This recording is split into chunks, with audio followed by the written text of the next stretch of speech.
I got invited to the Stratford lab to put together an experiment on a deconstruction of The Tempest. And we've been trying to figure out how to have a conversation about race within the piece that is outside of the text. The Tempest I find to be an incredibly challenging play to do in 2019. The use of the word slave, of monster, of servant, of master. In some ways it is a how-to for colonialism. I think it can actually be an incredible tool to show this colonial attitude and allow the actors and performers to comment on it. There's something really beautiful about the way we're able to explore in a place like this, being really vulnerable, but then so playful.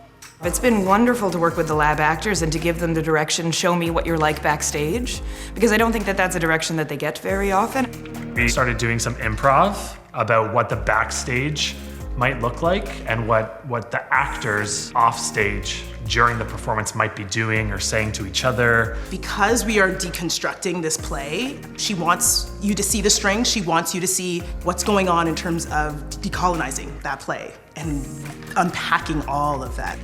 The thing that made the most sense was to do this Tempest in Elizabethan garb, because I felt like that would be a really alienating costume to put folks in. We've been talking a lot about the meaning of casting, and the meaning of casting particular bodies in particular roles, and how that can have consequences, unintended consequences, and direct.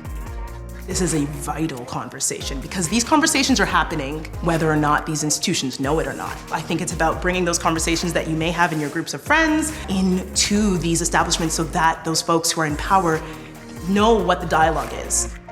Working at the lab is one of the first times that I've been able to work on a project without a direct culmination necessary. The culmination most of the time being production. It really is giving us the time and space to really ask these questions and just come up with possible strategies. It has to continue and permeate these institutions on all levels. If we are just creating for each other and it's these groups that all look the same, it's so limiting. It's also about expanding who we welcome into these institutions, who we want as our audience, because that I think is so present and that is very now, and that is something that I think a lot of people can connect with.